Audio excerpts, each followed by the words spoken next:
you can capitalise on community for these ambassador programmes now.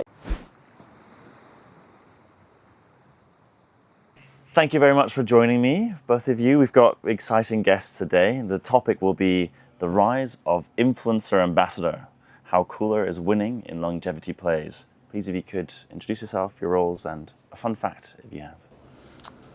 Hi, I'm Liv, UK MD at Coolr, and I don't really have a fun fact, but Rubbish.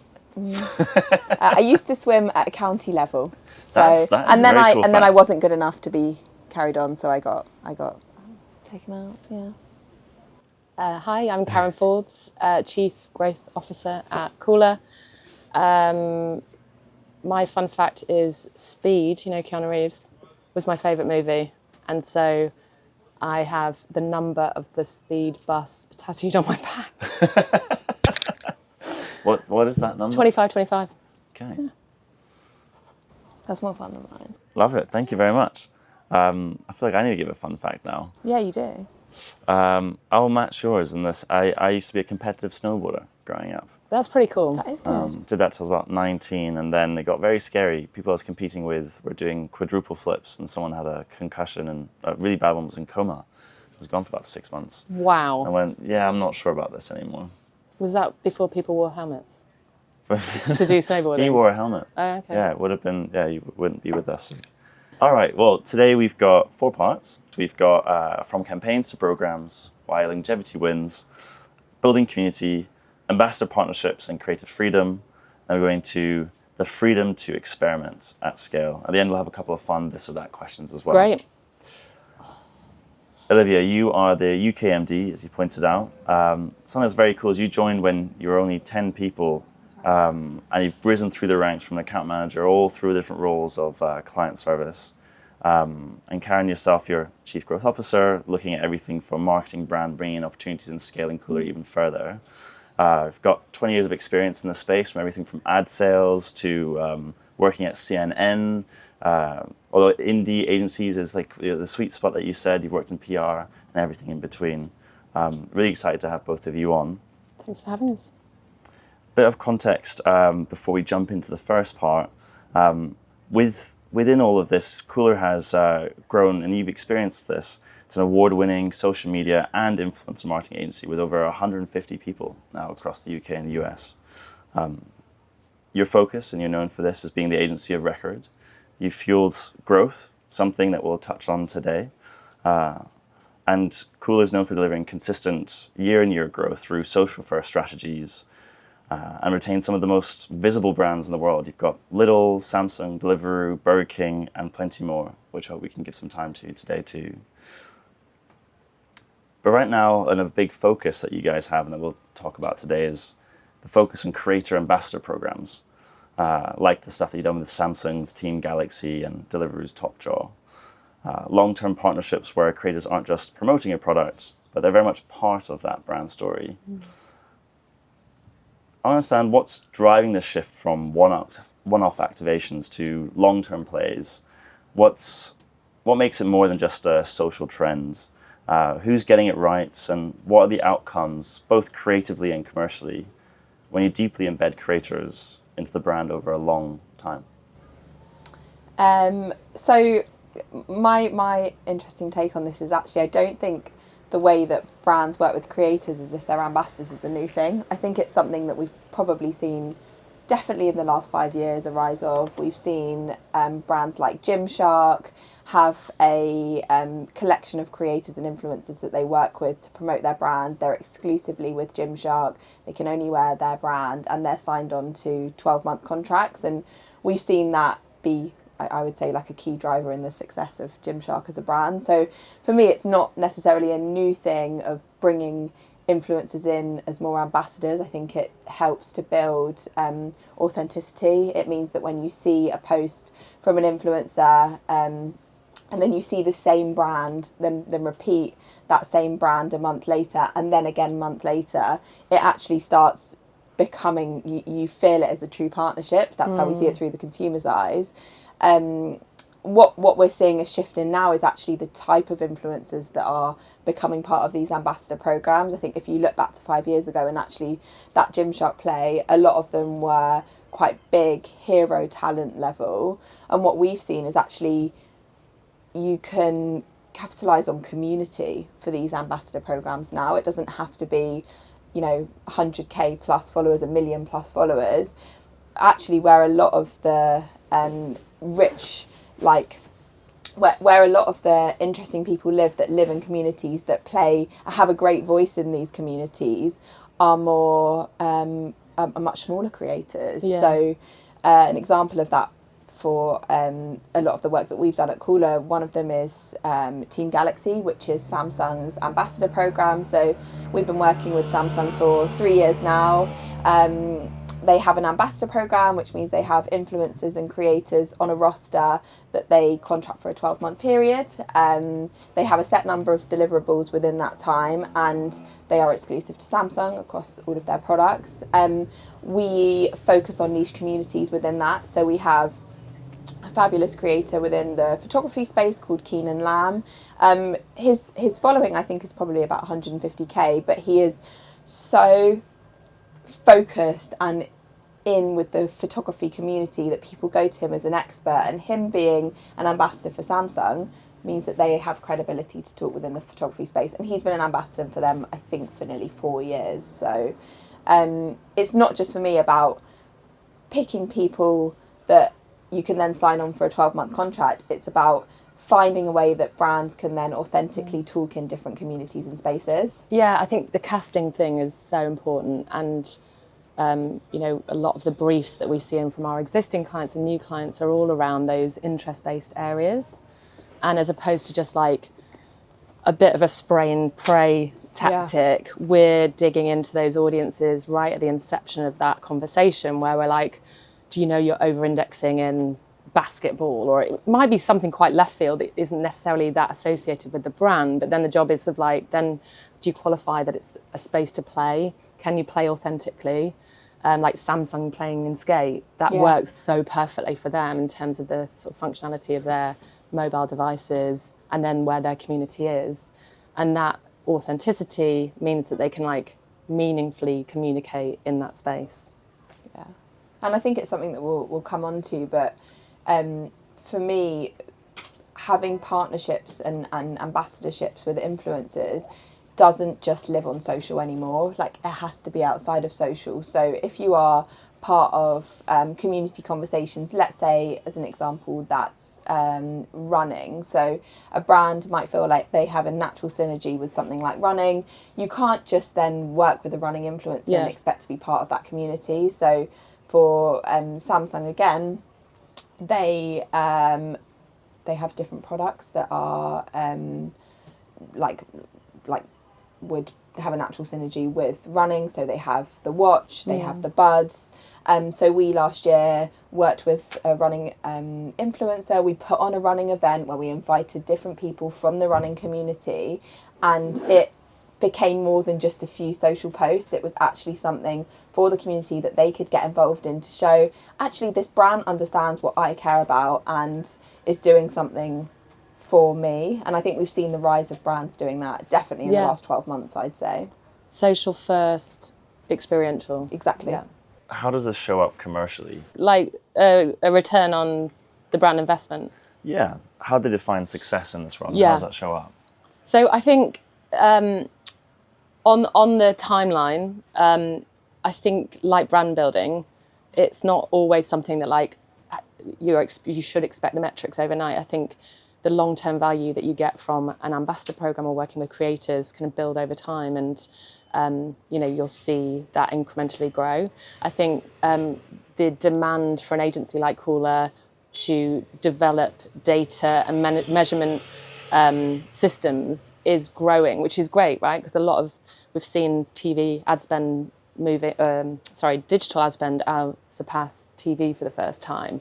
So quite understandably, like, we need to get really hot on measuring what works, and not just relying on sort of reach or impressions as a metric, but getting as deep as possible into whether it's driving sales through shoppable links, maybe on TikTok, or like looking at several layers beyond just the kind of broader awareness piece.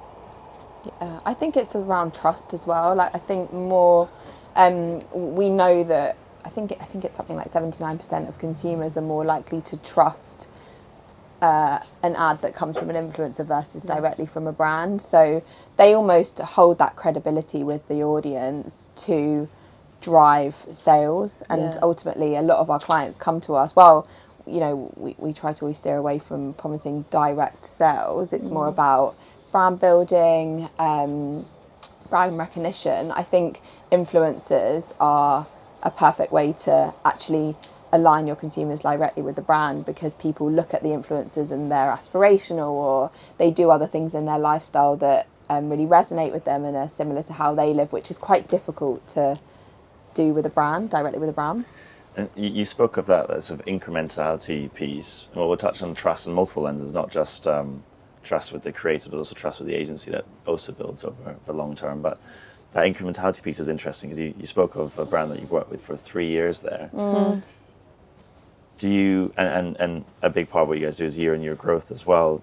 How does that show up? Like, how do you see that incrementality? Like, what is on day one? What is month one? Yeah. What does it look like 3 months, 6 months, 12 months later? Sorry, do you mean like with how consumers see the brand relationship? From the brand side, so not the consumer side. Fine. So to the brand, how do you convince them that longevity wins? Sorry, should I jump in? Yeah, go. I think there's at the outset, you know, obviously everything we do is deeply ingrained in the strategy, and but there's also an element of bravery, right? And, you know, that's where we've worked with clients like Burger King from the outset with Coolr, where we build this trusting relationship over time, where we'll be like, we think there's an opportunity here to play in community. You know, our traffic light system is saying it's orange, let's give it a go, and then taking those leaps of faith, but seeing the return. I think in terms of like how we sort of develop that relationship, it's about iteration as well. So sometimes we're testing, learning, but sometimes we're measuring and iterating.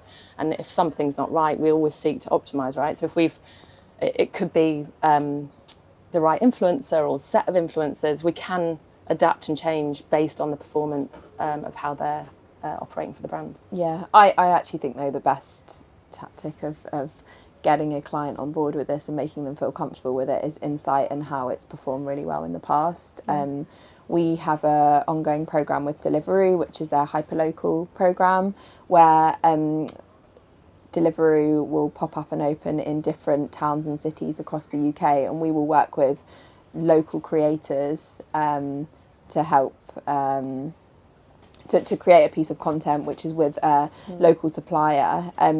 It's a campaign that we've been running now for 2.5 years, and the first year that we did it saw 350,000 downloads of the app just from that campaign. So we know it works, we know it drives people directly to the brand, and that's now evolved, and we did a big campaign with Top Jaw last year, which again are a big household name, but we partnered them with smaller local creators, which was quite a nice juxtaposition between bringing a big creator, someone that's got that reach and audience, with some of the smaller creators that have more of that maybe credibility and more of those niche passion points with their audience, and brought them together and saw some incredible success from it. Love it. Building community. We're going to move into part 2 now. You guys have always had a strong instinct in this space, from Adam's history in Lad Bible to just the roots of how you guys have built up the company. You've got community management as one of your core components.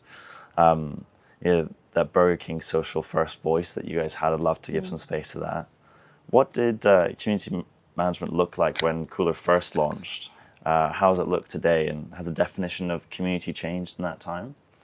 I mean, community management was a similar discipline 5 years ago of what it is today, but it definitely evolved. So I would then have approached it more from like a social media management perspective. So we would produce and publish a piece of content on one of our brand's channels. We then are all about making sure that we're never leaving our audience hanging. If they're commenting something on a piece of content that we're producing, we're going back to them, we're continuing out that conversation. We never leave them on red. We always want to keep going on that conversation. I think how that translates into influencers is slightly different for me, which is the reason why we encourage our clients, if it's the right approach to work with influencers, is because it adds to the brand. It's someone else that is a natural brand fan, someone that has a point of view on the brand, and they can I've literally lost my train of thought. It's gone. I'll jump in and then I'll come back to it. I feel like it was quite, so just going back to the brand or own pages piece that you started with, I think we were very much in feed, weren't we? Yeah. We stayed in our channel, in our lane. I think how that's evolved over time is it's much more like community generating engine behind it, right? So it's not just about what you're saying to the comments on your posts or content, but how do you, in a brand safe and like tone of voice, personality aligned way, go into other pages and environments to play there. So it could be Lidl talking on another brand and being playful and commenting it within their posts or pages. And then what we're also doing is we're using like user generated love for a brand or questions around brand products, and we're pulling that back into our content. So it could be, again, someone asking about a specific brand related product question. We'll take that and create a TikTok which uses that comment and someone answering that question specifically or building content around it. So it's a bit more of a sort of 360 engine. And then on the influencers pages, we're tapping into that community in a again, as long as it's authentically aligned with the influencers narrative and what they stand for. That interaction within those comments can be so rich and impact or influence an audience's feeling towards a brand like brilliantly. I love that. That's really sparking that flywheel. It's going beyond just that two-way interaction. It is really creating multiple ripple effects of community building. Yeah. And that's something that you can only really do on those always-on, longer-term programs. Absolutely, right? Yeah, agreed. And what I was thinking about is when we're in a selection process of finding creators and influencers to partner with them with our clients, we are looking at people that are truly brand fans. So people that love the brand outside of the campaign and the partnership. Those for me are the best. They're the most authentic. They would talk about and write about the brand without being paid to do it. So we often find with those people, they are willing to back the brand. So when they publish a piece of content and someone's commenting on it or about it or has a question, they can organically go back with an answer without the brand almost having to come in and answer it for them. So we want, especially on an ambassador program, if we're doing it long term, we want them to be a voice and a spokesperson of the brand, and that should extend out to community management for me. I heard at South by last week, I heard one of the co-founders of Dirty, the mushroom tea, and he was talking about I couldn't quite work out the relationship with Bear Grylls, but he was unpacking it, and he basically said he was doing a round of investment. They sort of had this serendipitous moment of meeting Bear Grylls while swimming in the Serpentine, and really random. And he was like, "Oh my God, I drink your product. I use it. I absolutely love it." And they were like, "We're raising funds. Do you want to come in?" And so now they've got this like inbuilt, huge talent, right, influencer that loves their brand. So not only are they invested in the business, but they're also like then a sort of creator that's helping kind of get to a bigger audience. That's skin in the game. Skin in the game, yeah. You mentioned something about being exclusive to Samsung earlier. That's also skin in the game. Yeah. That's like a real commitment from both sides. Yeah, it is. And I think within different categories, it takes different guises, right? So when we talk about it in the context of Deliveroo, exclusivity with that might be you can't work with any of their competitors for a 3-month period. When you're talking about it in the context of Samsung, it's like you're now exclusive to the phone, the buds, the watch, which is sometimes something that takes a lot of negotiation with creators. But that's why if they are true brand fans, they know and love the product already, that's not even really part of the conversation. I'll move to part 3. I feel like we've naturally touched on quite a few elements here. It's going a bit deeper into the ambassador partnerships and tapping into creative freedom. When brands invest in long-term creative partnerships, ambassador relationships, not just one-off activations, they have to enable creative freedom and create a space for that better collaboration. And in this environment, creators aren't just reacting to a brief. They are involved early. They're there through different cycles. They've got context that all builds up over time. They're shaping the content in a way that feels authentic to their style and to their audience. After all, they know their community best, but now they also are part of the brand and really part of that story. The Top Jaw and Deliveroo partnership is a great example for this. Didn't feel like a brand insert. It felt more something like genuinely where creators were part of that. How did you approach in that example the balance of creative freedom with ambassador programs? And what helps brands create the right conditions for creators to do their best work whilst also being aligned with the business goals? So I see this as a little bit of a seesaw. So you've got audience on one side. So audience is, for me, led and driven by the creator. They know their audience best. They know what resonates with their audience. They know what's going to work on their platforms versus the objectives of the clients and brands. So for me, briefing is about striking a balance between those things. So if we over dictate creative and give too many guidelines on what creators can and can't create, it's not going to resonate with audiences. The audience are going to see straight through it. But if you go too far the other way and we just give creators all the creative freedom, then we're not going to hit the brand objectives and the key touch points that are important. And the reason why they are ambassadors in the first place is a form of marketing. So we have at Coolr created a tailor-made briefing system, which has been done in collaboration with brands, but also in collaboration with agents and talent, that is almost like really stripping it back and just keeping in the core information of what's needed.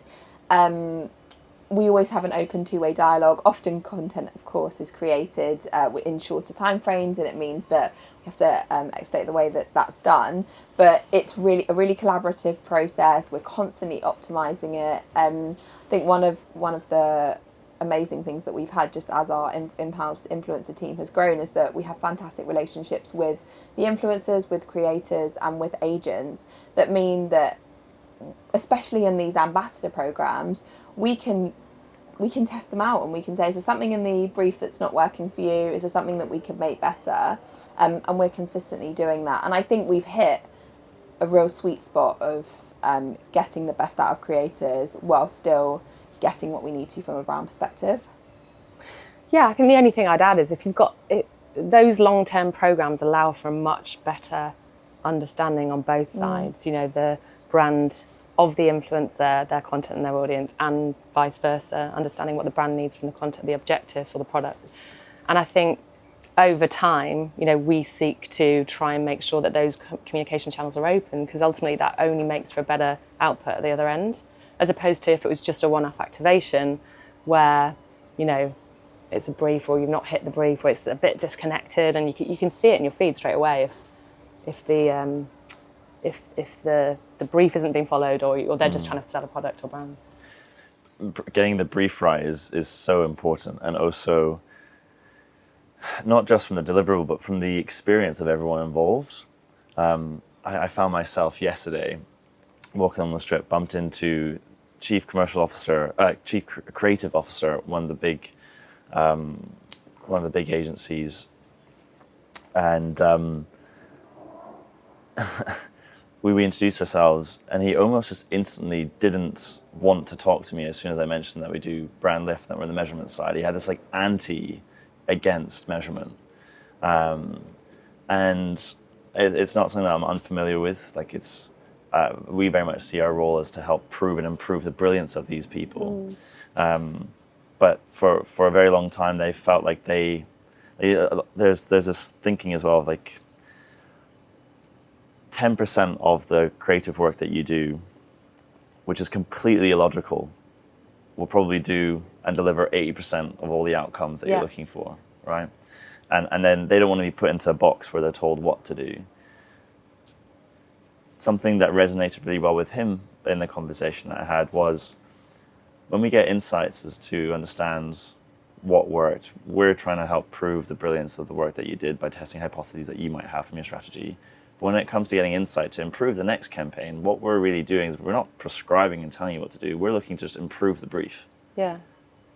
You still act upon whatever that is. And he loved that. And I'm hopeful that he's changed his opinion on working with measurement partners off the back I think of it that. helps as a sales tactic. Like Yeah. that for me is the key thing. It's like quite often when we're selling something into a client or we've come up with an idea, it's like if we've got some sort of insight or metric behind it that shows that it works or it could work, like that for me is the best tactic to sell something. Yeah.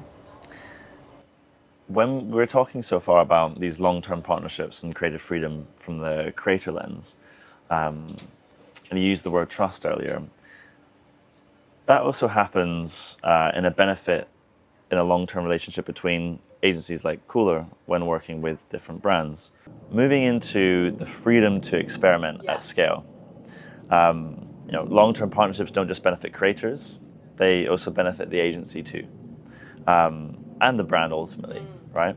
One of the biggest upsides is that trust that is built over these long-term partnerships. You get the freedom to experiment more, not just with the content, but how brands show up inside communities. I'd love to unpack how you guys think about experimentation right now, especially when it comes up to showing up in those communities. Before we talked about TikTok Shop somewhat, which is a cool example of that. You can turn creative communities at scale into commerce engines at scale. There's a lot of exciting new developments in our space. So maybe more broadly, what's the next wave of experimentation that you're excited about and pertinent to this longevity play and the rise of influencer ambassadors? I think we're really fortunate because we are in social, right? And I think of all the mediums where media marketing is showing up, it's the one place where an audience doesn't always expect you to be polished, right? So that I'm not saying that social isn't a place for polished or premium content, because it is, and there are formats and there are communities that seek that at scale. But I think experimenting with different like functionality on social channels, you nodded to TikTok Shop, it's almost, we'll work with a client and it's an education piece where we'll say, this might make you feel uncomfortable, but we're going to make you comfortable about it. We've done it with other clients, like to Oliv's point earlier, it's all around those user cases, right, where we've shifted a needle, you're as safe in the fact you're with 150 social experts, we're going to take you on the journey. And I guess it's our job to push them into those spaces, not only to get them to a bigger, broader audience, but we are on those platforms that allow for it. So with TikTok Shop, we had them over doing a workshop a couple of weeks ago, and they were like, we often get a question from a brand of like, oh, do I need to be in a well-lit studio, and do I have to have a run of show? And they're like, no, just go live. Like the audience want you to go live, and there's that hunger, especially on, in Shop and some of the other formats, for the audience that want that kind of more raw, unedited approach. I mean, I'm talking more to lo-fi content in terms of experimentation, but I think mine is actually how, like, experimenting outside of social. So I briefly touched on it before, but how some of these ambassadorships might start as a social first partnership and something that lives purely with social content, but actually when you really want to speak to and be part of communities, I think there are different things that can be done with events. So we recently did an event for our client Tango, where they re-released 2 of their flavours, so two Tango Blast flavours, and we did a rave in a corner shop. So we invited That's so fun. yeah, it was cool. It was great, and it was a great way to engage Gen Z. It was quite different for the brand, like definitely a bit of a risk for them. We invited an influencer DJ who is called Elmo, invited him down to do a set in the corner shop, and it was just a great way to engage a new engage new audiences. We produced some amazing social content off the back of it. We got creators down that are both one-off partnerships but also longer-term fans and ambassadors of the brand. And it was just a great way to connect with an audience. And it was the type of event that people would see on social and think, oh, like, I want to go to that. I want to be part of that. So that for me is like a little bit outside of the client's comfort zone. It's still playing in that influencer space, but it's just, you know, I would say that pushing it to that next level. I love this. You guys, oh, sorry? Oh, no, I was just going to add about Lidl, where we've almost created like some, like we've really kind of delved into the music collaboration and that being a territory for them to play in terms of, from the outset, you know, that might not have been on paper something you'd imagine to help them show up. So we won a TikTok ad award in 2023 or 24, where we worked with Entrance. I don't know if you're familiar with Entrance. Were they from the 90s? Probably from the 90s. Rewrote a track and you know, used UGC and user engagement in that content. The video did really well. So then we went on and did a rewrite of Stay Another Day with E17. We did Save Another Way and did a whole piece around the Lidl app. And then we went again with Martine McCutcheon last summer. And these videos, these films were like getting 60 million views and like huge engagement. But music has become a territory that we initially, you know, with all of the agencies that Lidl work with, it was a very collaborative effort. We started playing in, it's worked, so we've doubled down on it. Love that.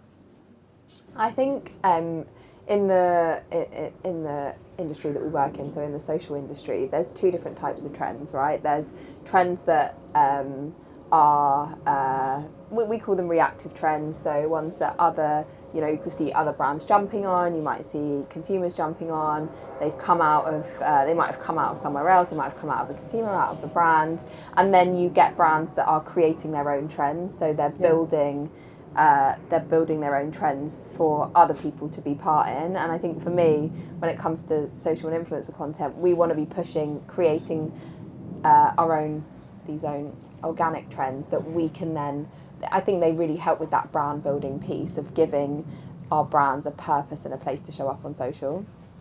We were touching on a lot of different elements of community, but you also at the beginning had to use this word of like two-way conversation. Yeah.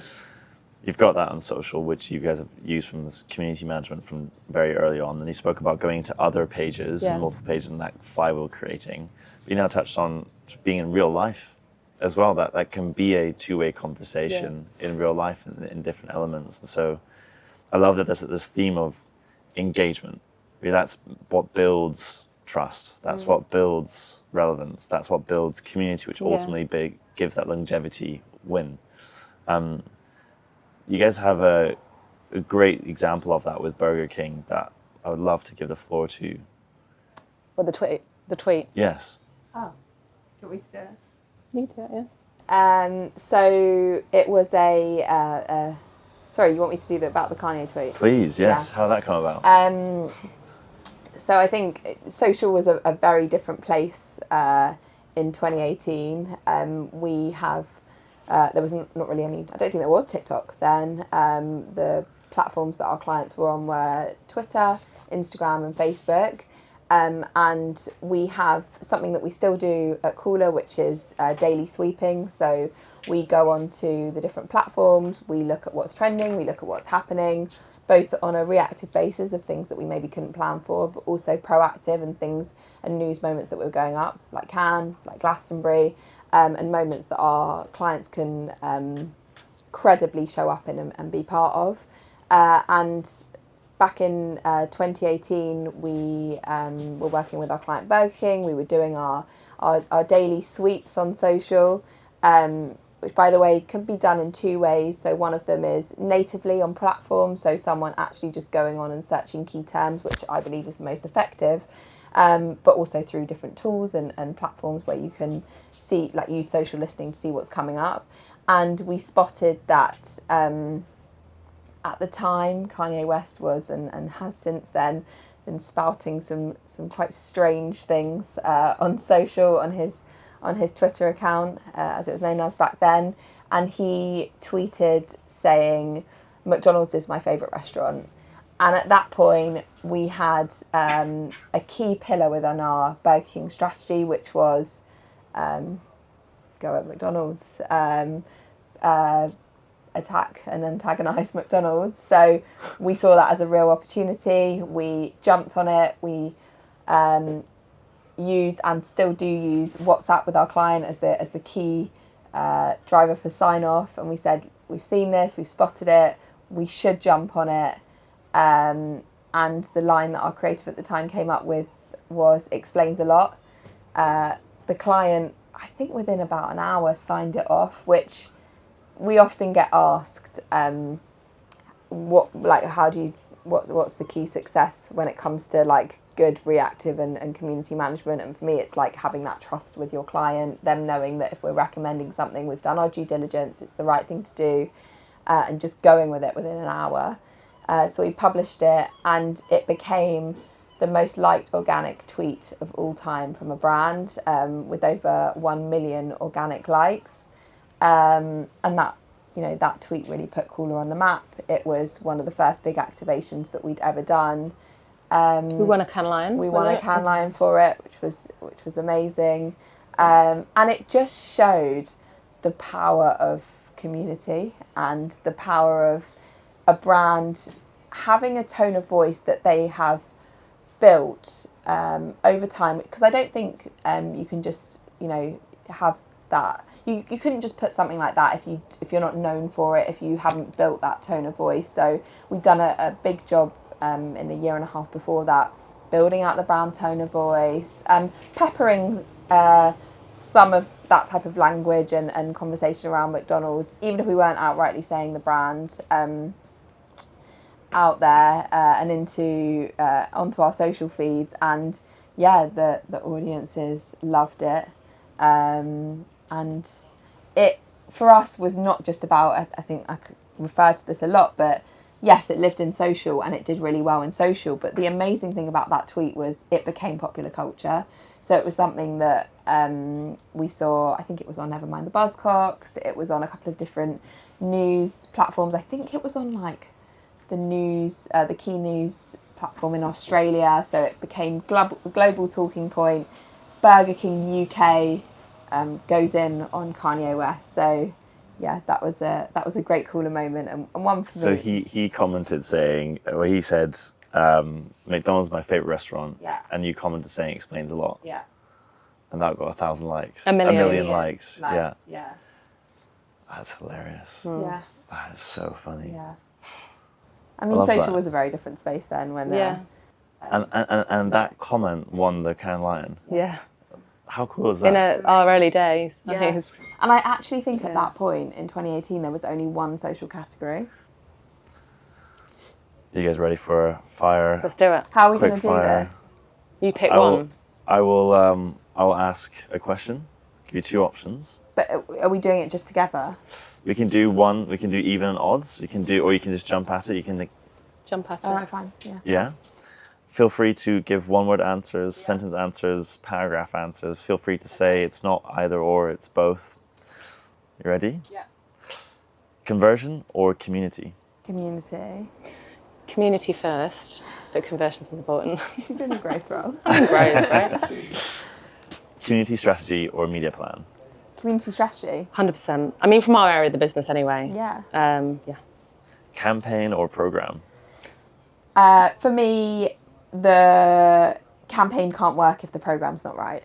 Agreed. We have a model which we call, it's not uncommon across the industry, but Hero Hub and Hygiene. There's a place for always on and evergreen, repeatables and campaign. They need to work together. Love it. Creator-led brand or brand-led creator? Creator-led brand. Creator-led brand. Has to be. Yeah. Reach or relevance? Relevance. I think that relevance drives reach. Yeah. Sorry, that's a cop-out Yeah, I agree. answer. Sales or advocacy? I mean, the dream is advocacy. Yeah. In terms of like long-term value and thinking about the longer play. Yeah, I think clients and brands want sales, but we deliver that I believe through advocacy. Nice. AI optimized or human curated? I mean, human curated, but yeah, I think from an influence perspective, it has to be human created in my point of view. Yeah, Like, has to be. 100%. Otherwise, we go against everything that we've just said about credibility and authenticity. But yeah, who knows what we'll be saying. In 2026 can. Insight or instinct? Insight.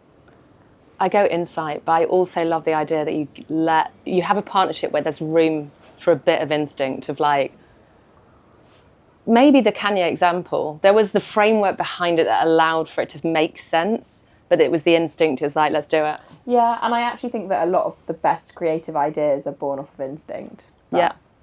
if anyone asks, it's insight. Yeah, everything. Yeah. Experimentation or playbooks? Sorry, it's another cop-out. I think that you have to have the playbook, but the playbook has to allow for experimentation. Yeah, I agree. Same thing. Being first or being best? Ooh. I think when it comes to social media, it's being first, but when it comes to influencer, I think it's being best. Yeah, that's a good answer. I think first is like where we have edge, right? We're fast, reactive. I mean, it's probably an overused phrase, but working at the pace of culture, but like we truly like have that in our DNA. And that might make you best as well. Yeah. Love it. Karen, Olivia, it's been a real pleasure. Thank you so very much. Thanks for having us. Thank you for having us. Wicked.